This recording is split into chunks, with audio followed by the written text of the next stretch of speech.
Thank you for joining Amokwe TV live update. Everybody know kita close to after 9. I know they go to beer before. Igbojah Mbah. Igbojah Jaja.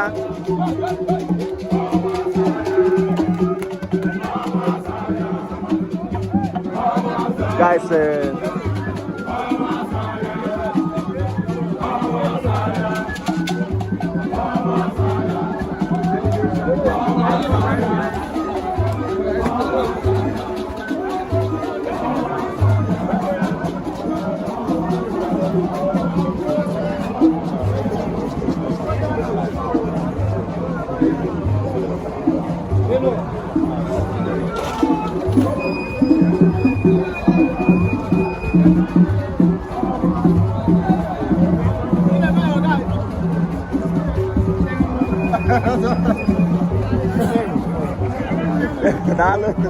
Dale.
Actually, you run a Satan.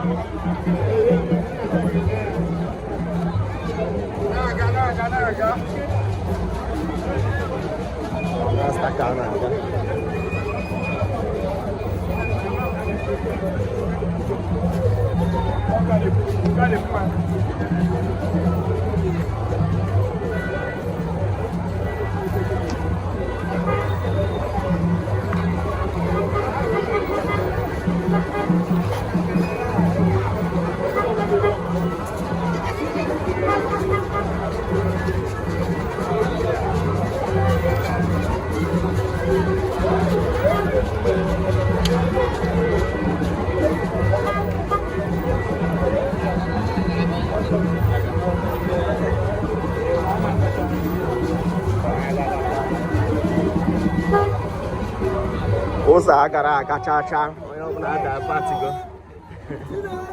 Osa agara aga.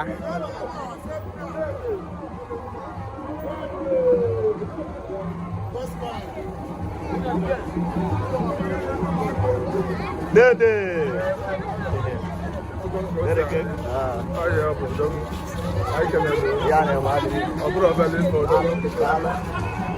Guys, the Riru, well. If population, Mbago was Agaraga, Yazoro. We are going to lockdown, man. I have on the feet. On a stakana, guy.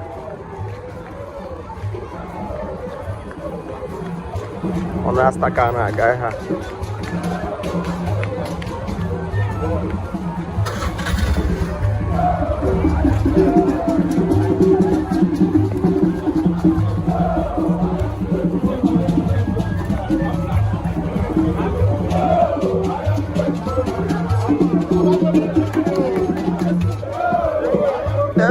chekere.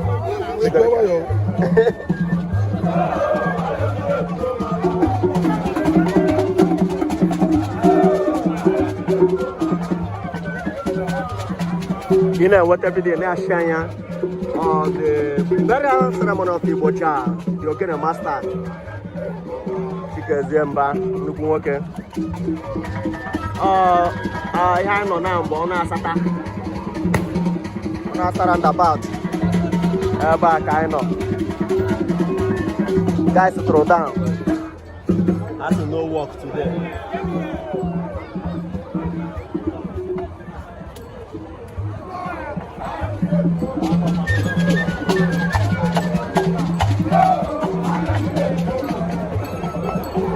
Unu ga-afụ ijele arụ na ọ na-asara ndaba ọ bụ na ifuru be onye abịa ha.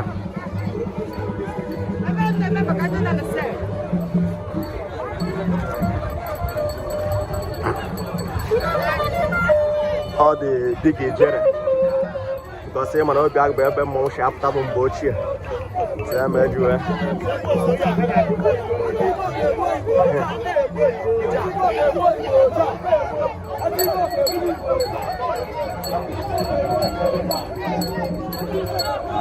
Ijere masquerade ya ọ na-asara ndaba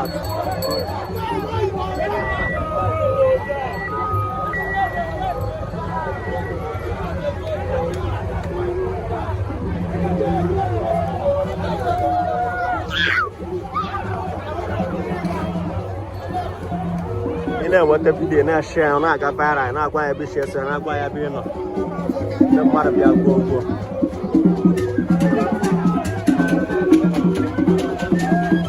ijele roundabout ị na-enweta vidiyo na-share ka ndị ọzọ na-join live anyị n'afọ ka o si aga.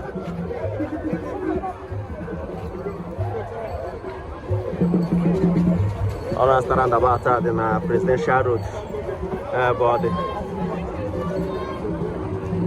ma nwoke ma nwaanyị pụtara Igbojah.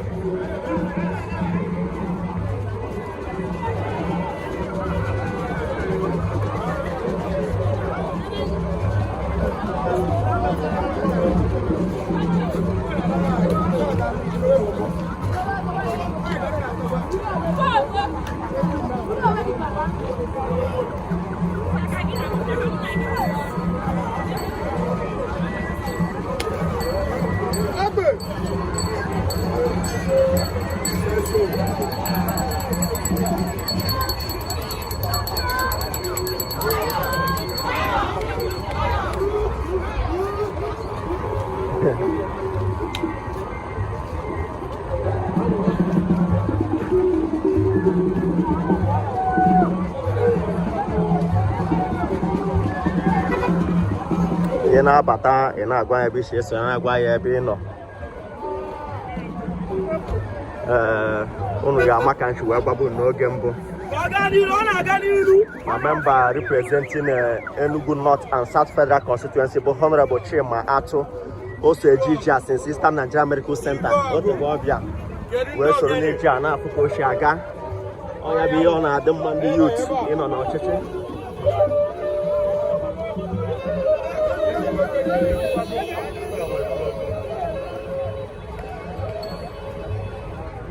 He is leading the delegation. Onye bụ government official I forgo now. I can attend them.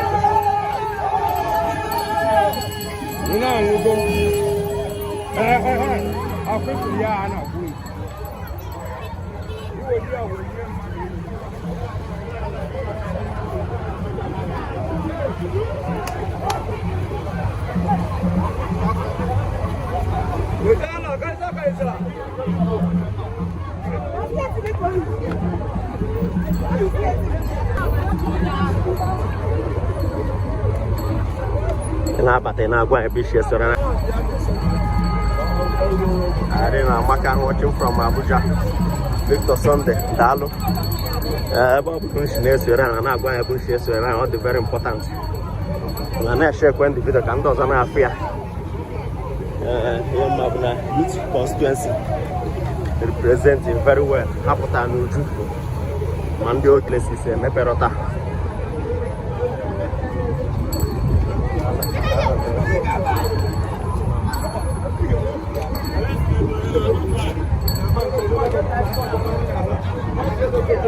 Na-agwa ya ebe isi ese, na-agwa ya ebe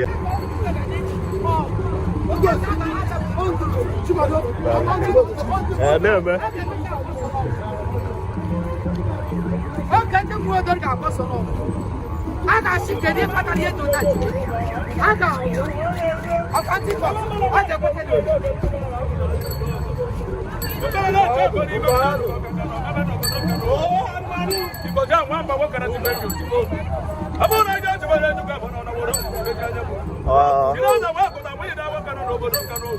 part of the things that you are Igbojah.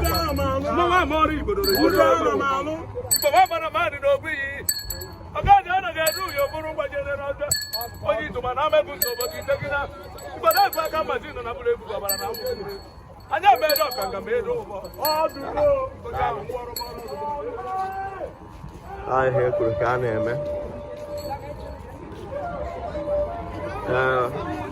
Paul Sunday, I can again.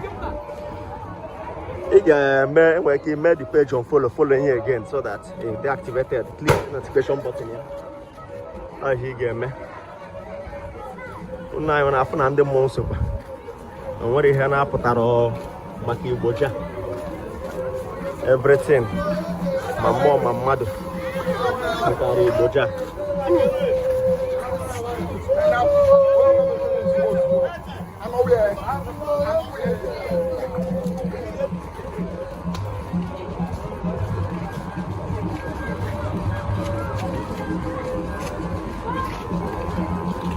Na-ese bombo daalụ onye nke m ndị njem ọnụ n'ogbu nka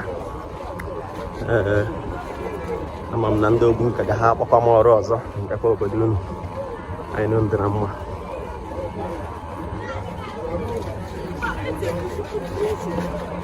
ọkwa okwu ka eji gara ihe a okwu ka eji wee jee Eastern Nigeria American Center okwu ka eji kwa ana in solidarity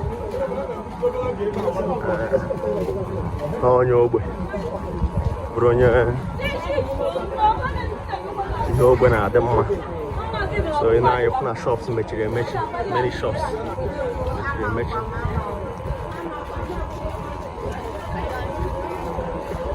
person watching from all the way from Istanbul, Turkey. It's not easy. Thank you so much for joining Amoko TV. Paul Sunday onye nke m daalụ nụ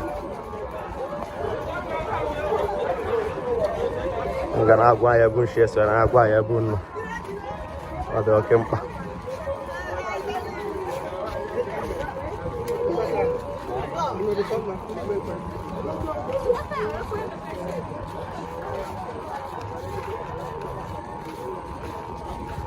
mmadụ karịa ụfọdụ erugo na bịa ụfọdụ ka nọ n'ụzọ ụfọdụ ka nọ ọrụ asata Chinonso ya na-aga eme Ifeanyi ọha agụda eme Mark John Nzubechi watching from Edo State eme daalụ ọ dịrị izu I like the solidarity for Igbojah ụfụ na everywhere mechiri emechi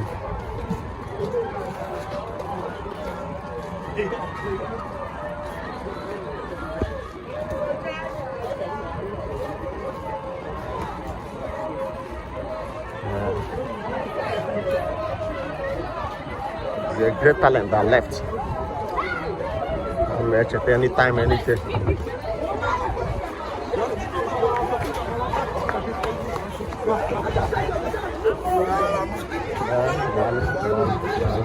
Alpha. Well done, my brother. Well done, Dalo. Na agwa mu na mo. Solidarity.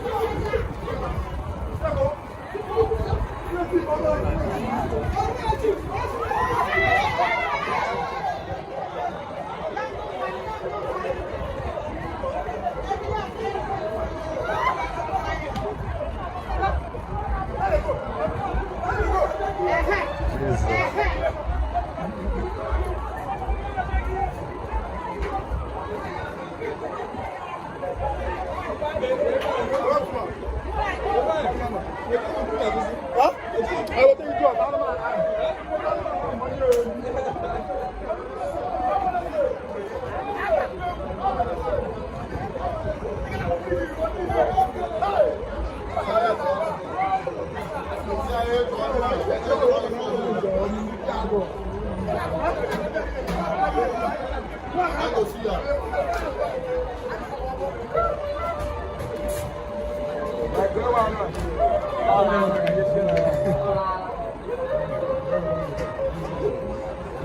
Indian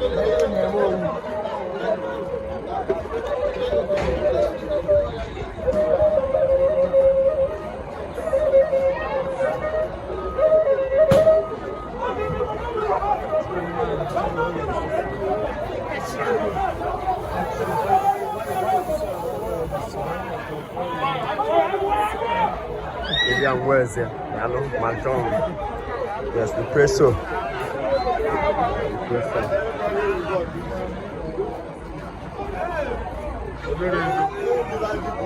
My brother, well done, no?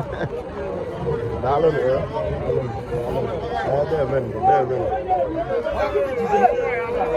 Sorry.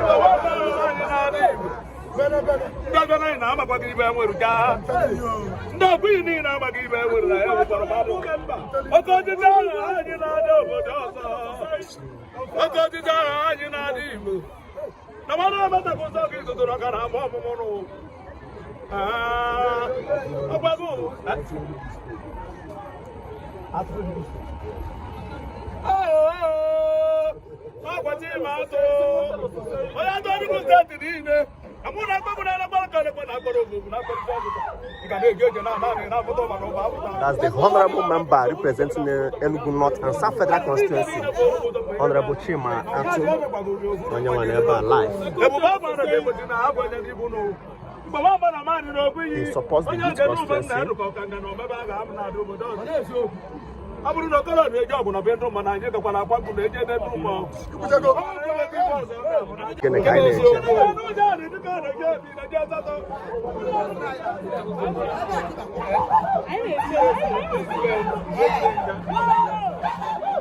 Masquerade.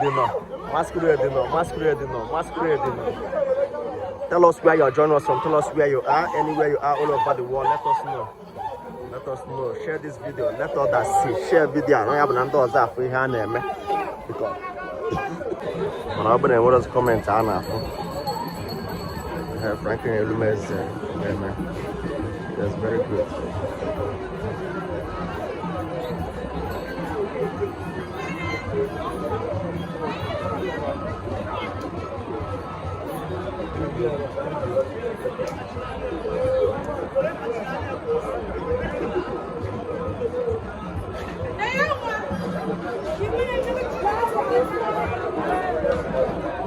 I'm gonna share in the post now. I'm gonna share so that he will surely get justice he deserves. Share the post, let people see that people are still asking questions.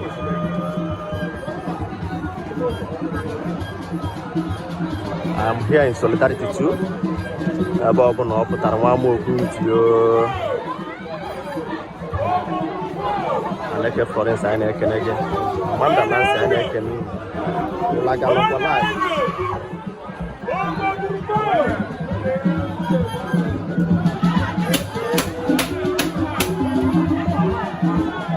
The good population. Good enough. Men and women, elderly, everybody is here dancing in solidarity. So happy.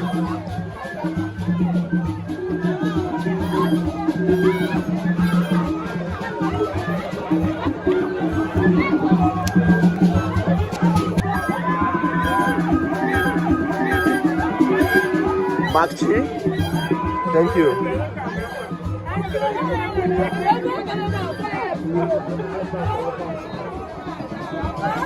Now you're not going to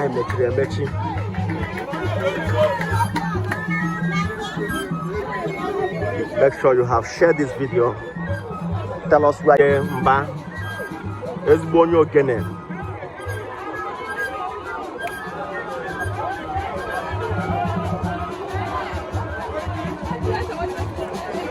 Here's Valentine. I can get one go. Also, Diallo, Makchi, Meleke Dalo.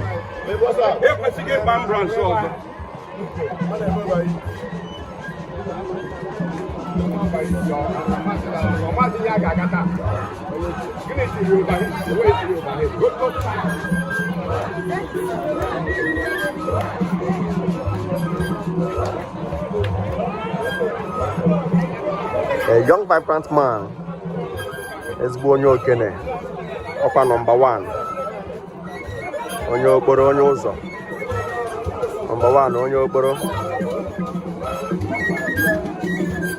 Chikezie Mbah.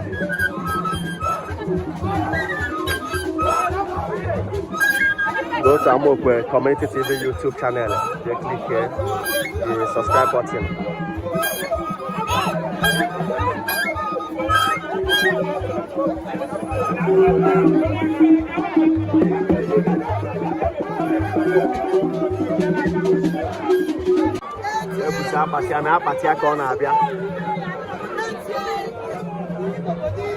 After 9 azụrụ taa so emechiri after 9 complete.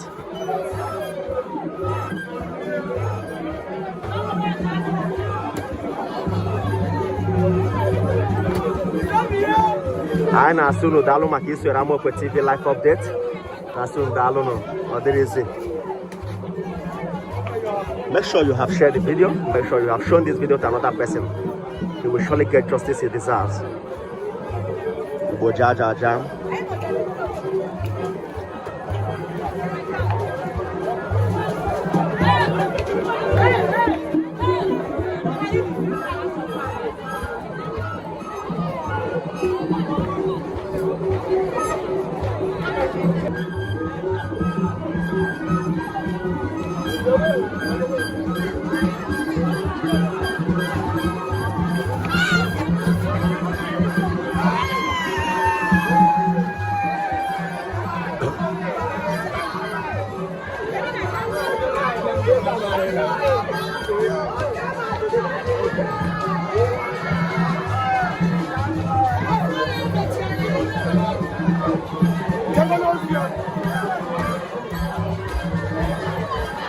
Ofu onye mechiri afia.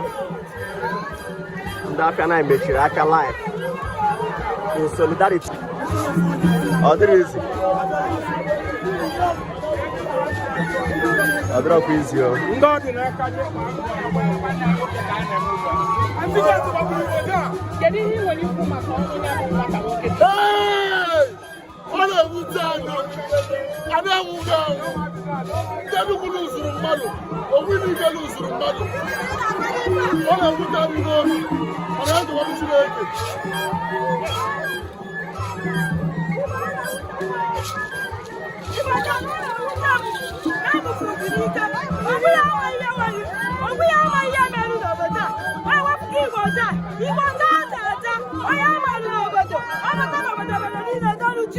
Igbojah